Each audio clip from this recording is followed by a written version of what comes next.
Bienvenidas y bienvenidos a esta exploración profunda de documentos oficiales recientes de Ecuador. Hoy nos metemos de lleno en el registro oficiale, no para leerlo como si fuera un manual aburrido, sino para pescar esas ideas clave, esas pepas de información, ¿no?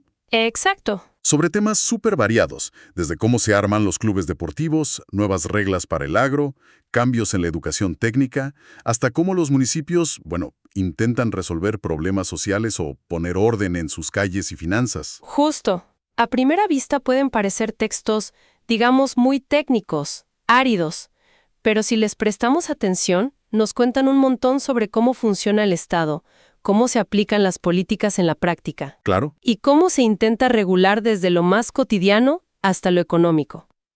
La misión hoy es justamente esa, desarmar estas normas para entender lo importante. Y quién sabe, encontrar alguna que otra sorpresa por ahí. Perfecto, vamos a ello entonces. Arranquemos con algo que toca a mucha gente, el deporte. ¿Y cómo se organizan las asociaciones? Vimos que se aprobaron o cambiaron estatutos para un montón de clubes. Así es, aparecen desde clubes formativos especializados, como algunos de artes marciales o atletismo, hasta los más cercanos, los clubes básicos, barriales. Los de la comunidad. Esos mismos. Todos se rigen por la ley del deporte, claro. Lo interesante más que la lista de nombres es el patrón que siguen estos estatutos. Es casi como una plantilla. Una plantilla. ¿Cómo así? ¿A qué te refieres? Me refiero a que definen una estructura muy similar para todos. Fijan los derechos y deberes de los socios, cosas como pagar las cuotas, obvio, pero también participar, cuidar la imagen del club, esas cosas. Ajá, Decide sobre los estatutos, fija las cuotas. entiendo. ¿Y el directorio qué rol juega? Supongo que son los que llevan el día a día, ¿no? Justamente. Tienen mandatos de 4 años con chance de reelección. Una sola vez. Una sola vez, exacto. Su pega es hacer cumplir los estatutos, admitir nuevos socios, preparar el presupuesto.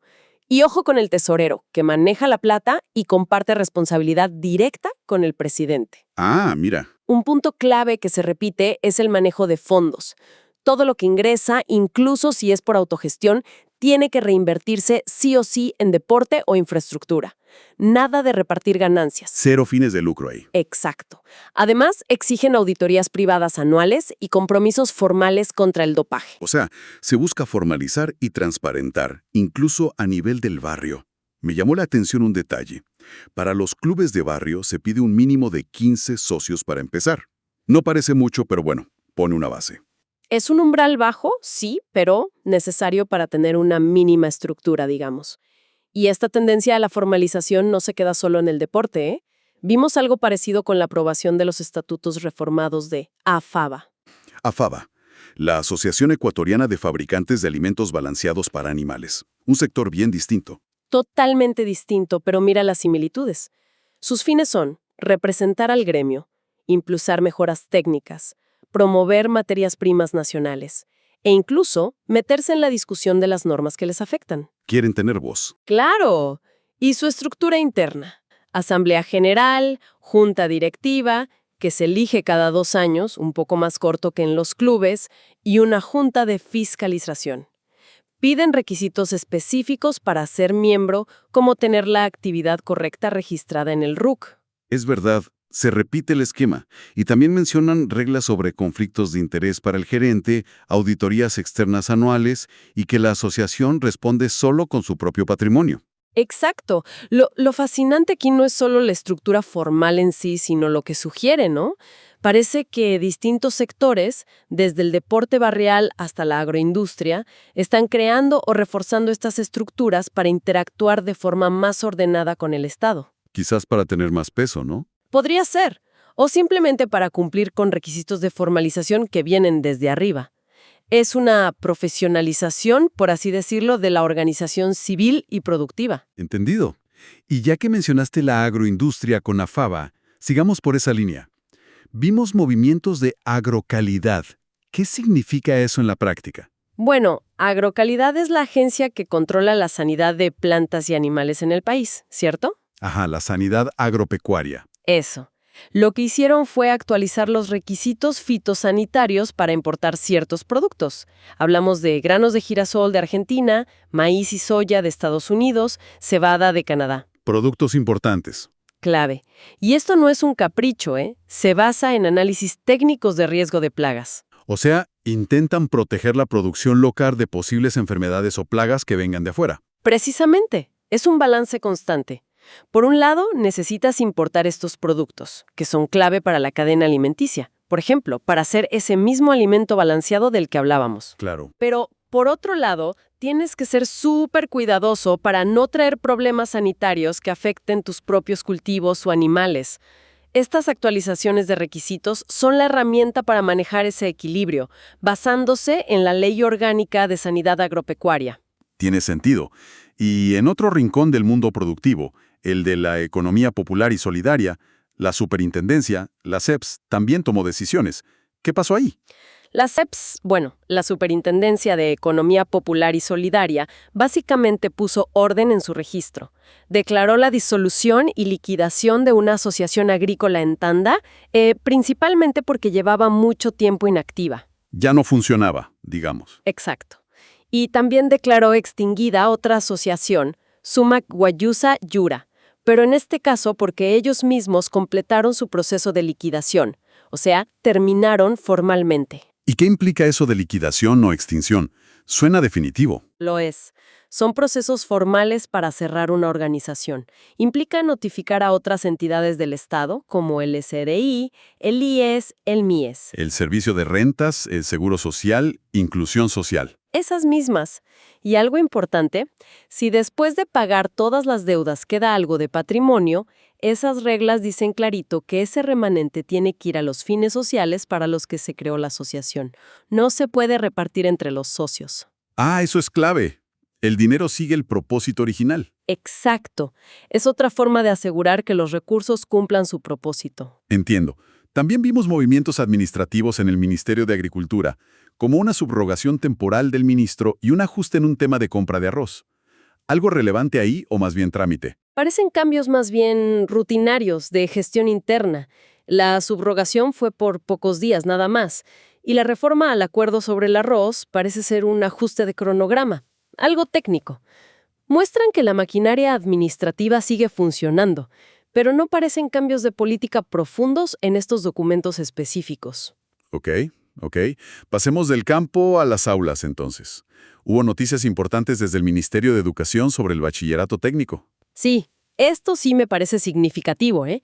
Se actualizaron acuerdos ministeriales clave que definen cómo funciona el bachillerato técnico. Hay dos cambios principales que resaltan. A ver. Primero, ajustaron la carga horaria semanal. Ahora son 19 horas de materias comunes para todos los bachilleres y 21 horas dedicadas a la formación técnica específica de cada especialidad. Más horas para lo técnico entonces. ¿O cómo era antes? Comparado con la distribución anterior, sí parece darle un peso mayor a la formación especializada. Y el segundo cambio importante es una renovación grande del catálogo de figuras profesionales. ¿Las especialidades técnicas que ofrecen? Eso.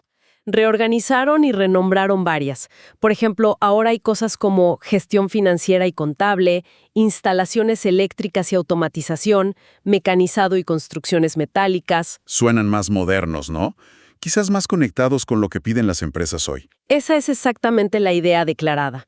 El objetivo es que lo que aprenden los chicos y chicas en el bachillerato técnico esté más alineado con lo que necesita el sector productivo, el mercado laboral actual.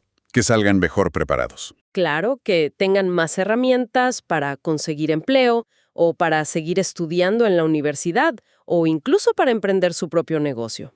Ahora hay 3 grandes áreas: deportes y salud, artística y técnica, con 11 familias profesionales y 34 especialidades en total. Y esto no es solo papel, ¿verdad? Leí que empieza a aplicarse pronto. Correcto. Esta nueva estructura arranca en el régimen Sierra Amazonía para el año lectivo 2025-2026, o sea, ya mismo.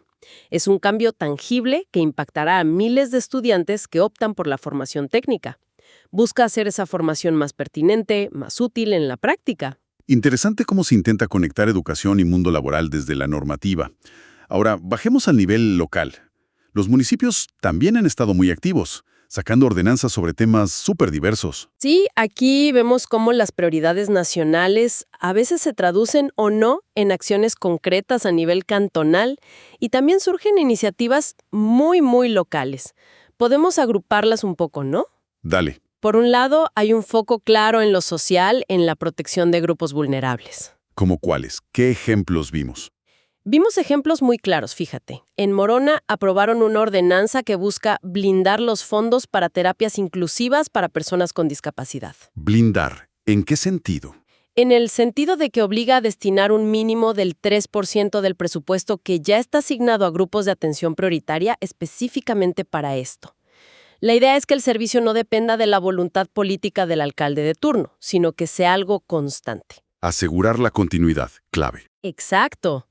Luego en Saraguro, la ordenanza se enfoca en los adultos mayores, los de 65 años en adelante, para garantizar que reciban las exoneraciones de impuestos municipales a las que tienen derecho. Que a veces ni se enteran que existen. Justamente. Y aquí lo novedoso es que el municipio tiene la obligación de aplicar el beneficio automáticamente, usando sus registros, sin que la persona mayor tenga que hacer un trámite engorroso o, como dices, a veces ni se entere. Incluso crean un registro especial para identificar mejor a quienes aplica. Les facilita el acceso al derecho. Eso sí que es pensar en el usuario, en la gente. Me impactó también la de San Lorenzo sobre desnutrición crónica infantil. Muy fuerte el tema. Esa es muy ambiciosa y aborda un problema gravísimo, sí. Se enfoca en los primeros 1000 días de vida, que son críticos. Reconoce que la desnutrición tiene muchas causas, así que propone un paquete de servicios integrales. Agua segura, salud, desarrollo infantil. No solo dar comida. No, para nada. Pero lo más fuerte, creo yo, es que empuja la coordinación entre distintas entidades del cantón, creando mesas de trabajo lideradas por el alcalde. Y, fundamental, prácticamente obliga a que piensen en la desnutrición infantil en todo lo que planifiquen a nivel local. En todos los planes. Sí, desde el Gran Plan de Desarrollo, el PDOT, hasta los planes operativos anuales, los POA. Busca meter el tema en el ADN de la gestión municipal, que no sea un tema aislado. Un enfoque muy integral, sí señor. Y en temas más de gestión urbana o administrativa, ¿qué resaltó? También hay variedad ahí. En Quinsaloma, por ejemplo, se pusieron serios con el tema de nombrar calles y parques. Sacaron una ordenanza súper detallada con criterios claros. Personajes históricos fallecidos, fechas importantes, naturaleza local, valores cívicos. Para que no le pongan el nombre de cualquiera. Exacto. Crearon una comisión técnica para evaluar propuestas y curiosamente permiten que los vecinos pidan cambiar un nombre si juntan firmas del 50% de los afectados. Y prohibieron repetir nombres. Buscan ordenar la nomenclatura urbana. Adiós a las calles con el mismo nombre en cada barrio. Suena bien. ¿Y temas más financieros? En Portobelo, actualizaron su ordenanza de catastro impuestos prediales para los próximos 2 años, 2026-2027. Lo llamativo es el nivel de detalle en cómo van a calcular el valor de las propiedades, el avalúo. Muy técnico. Bastante. Usan fórmulas, factores de ajuste por ubicación, si tiene servicios básicos, la topografía del terreno. Y sobre ese valor aplican tarifas de impuesto que suben por rangos. Es un intento de hacer más técnico y quizás más justo el cobro de impuestos prediales. Ya veo. Y en Las Lajas vimos un ajuste más bien estructural, ¿no? Algo de un consejo. Sí, eso fue interesante. Reformaron la ordenanza de su Consejo Cantonal de Protección de Derechos. El cambio clave es ajustar su definición legal para que encaje mejor con lo que dice el COTAD, el código que organiza territorialmente al país. ¿Y cómo quedó? Ahora lo definen como una dependencia adscrita al municipio. Parece un detalle legal, pero busca aclarar su relación administrativa y financiera con el municipio. O sea, reconoce que aunque tiene una función específica, opera dentro de la estructura municipal. Y junto a eso, aprobaron una reforma de presupuesto, mostrando que estos ajustes tienen implicaciones financieras directas. Entendido. Y para cerrar el capítulo municipal, en Valencia se metieron con los cementerios. Literalmente, cubriendo el ciclo vital completo. Sacaron una nueva ordenanza para administrar los cementerios municipales. Regula desde cómo funcionan los actuales hasta cómo crear nuevos. Establece normas para usar bóvedas, nichos, terrenos para mausoleos. ¿Poner orden ahí también? Sí, y un punto práctico importante. Incluye reglas para regularizar espacios que la gente ha ocupado por años, quizás sin un título formal. Buscan poner orden en una realidad existente que a veces es un poco caótica en esos lugares. Definitivamente, los municipios tocando temas muy pegados a la vida diaria de la gente. Vayamos a la última parte, regulaciones sobre comercio y control del Estado. ¿Vimos algo sobre emisiones vehiculares? Sí, fue una modificación a un reglamento técnico del INEN, el Instituto Ecuatoriano de Normalización, sobre control de emisiones de carros y buses. El cambio principal parece ser de redacción en quién es responsable de la vigilancia y control. ¿Cómo así? Podría ser para dar más flexibilidad o quizás reflejar algún cambio en cómo se reparten esas tareas entre entidades. Habría que ver cómo se aplica en la práctica, ¿no? Claro, ver quién termina haciendo qué. Y luego, resoluciones de aduana súper específicas. Parecían casi nombres de productos químicos, como decías. Sí, es que lo son. El SENAE, que es el Servicio de Aduanas, emitió lo que se llaman resoluciones anticipadas de clasificación arancelaria. Esto es súper importante para los importadores. ¿Por qué? Imagina que quieres traer un producto nuevo, como ese Aquatec Larvacare CM 42%, que resulta ser alimento para larvas de camarón. Ajá. Y no estás seguro de en qué categoría ponerlo para pagar los impuestos correctos. Con esta resolución anticipada, la aduana te dice, antes de que importes, mira, ese producto va en la subpartida 2309.90.90.13. Te va a hacer certeza jurídica. Ya no hay duda al momento de importar. Exacto.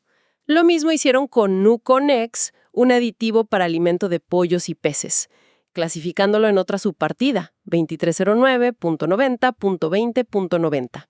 Se basan en la composición y el uso declarado. Es para evitar sorpresas o multas después. Facilita el comercio, en teoría. Busca dar previsibilidad, entendido. Y finalmente, vimos dos normativas de control bastante potentes. Una de la Contraloría General del Estado y otra de CENEL, la empresa eléctrica. Sí, esas son serias. ¿Qué implican? Sonaban estrictas. Control más estandarizado y detallado, diría yo. El reglamento nuevo es muy específico. Dice cómo planificar el examen, cómo pedir información, cómo analizarla, cómo comunicar los resultados al funcionario y cómo armar el informe final. Y si encuentran algo raro, algo inconsistente, pueden mandarlo directo a la Fiscalía. Es un esfuerzo por reforzar el control sobre la consistencia patrimonial de quienes trabajan en el Estado. Un control más ajustado, entonces. ¿Y lo de CENEL? ¿Esa del cobro coactivo? Bueno, CNLP, la Corporación Nacional de Electricidad, publicó un reglamento larguísimo sobre cómo van a cobrar las deudas de luz por la vía coactiva. Esto es básicamente el procedimiento para cobrar a la fuerza cuando alguien no paga y ya se agotaron otras vías. Embargos y eso. Exacto. Detalla todo. ¿Quiénes son los funcionarios encargados dentro de CNL? El recaudador, el secretario, el depositario. ¿Qué medidas pueden tomar para asegurar el pago? ¿Cómo embargar bienes o retener dinero de cuentas bancarias? ¿Cómo se harían los rematos de bienes embargados? Incluso fija cuánto cobrarían los peritos o abogados externos si tienen que intervenir. Es un manual completo de cómo el Estado, a través de la empresa eléctrica, ejerce su poder de cobro. Suena bastante estricto, ¿sí? Refleja quizás una mayor presión por el control fiscal y el cobro de deudas en general en el país, ¿no? Podría interpretarse así. Muestra el poder coercitivo del Estado en acción, aplicado a un servicio básico como la luz. Menudo viaje hemos hecho hoy. De verdad, desde estatutos de clubes de barrio y cómo alimentar camarones bebés, hasta reglas para nombrar calles, proteger a la infancia o cobrar deudas de luz. Todo sacado de estos documentos oficiales que a veces, ignoramos. Totalmente. Queda claro que trazan las reglas del juego de la vida diaria y la gobernanza en Ecuador. Definitivamente. Y al mirar todo este conjunto, saltan a la vista algunos hilos conductores, ¿no crees? Vimos una insistencia casi. obsesiva en la formalización y la regulación detallada en ámbitos muy distintos. Mucho detalle, sí. También notamos ese esfuerzo por aclarar quién hace qué entre diferentes niveles de gobierno o entidades, como vimos en las Lajas, o con el tema del control de emisiones. Y es innegable el énfasis normativo en proteger a grupos vulnerables. Niños, adultos mayores, personas con discapacidad, eso salió bastante. Cierto. Así como en buscar más transparencia en la plata y los procesos, como en las auditorías de los clubes o las reglas de Contraloría y CENEL. Cierto, esos temas se repiten. Entonces, después de este análisis a fondo, de esta revisión, ¿con qué idea nos quedamos rondando en la cabeza? ¿Qué reflexión final surge? Pues podríamos darle una vuelta a esto, ¿no? Hemos visto una minuciosidad increíble en las regulaciones. O sea, se norma desde la estructura interna de una asociación de productores de alimento balanceado, pasando por cómo ponerle nombre a una callecita en un cantón pequeño, hasta el último paso para cobrar una factura de luz sin paga. Hasta el último detalle. Exacto. ¿Qué nos dice este nivel de detalle normativo tan exhaustivo? Es la única forma de asegurar que las cosas funcionen bien, que haya equidad, que se pueda controlar todo. O quizá, tanto detalle, tanta regla específica para cada caso, podría terminar creando una telaraña burocrática que ahogue un poco la iniciativa local. ¿Que reste flexibilidad?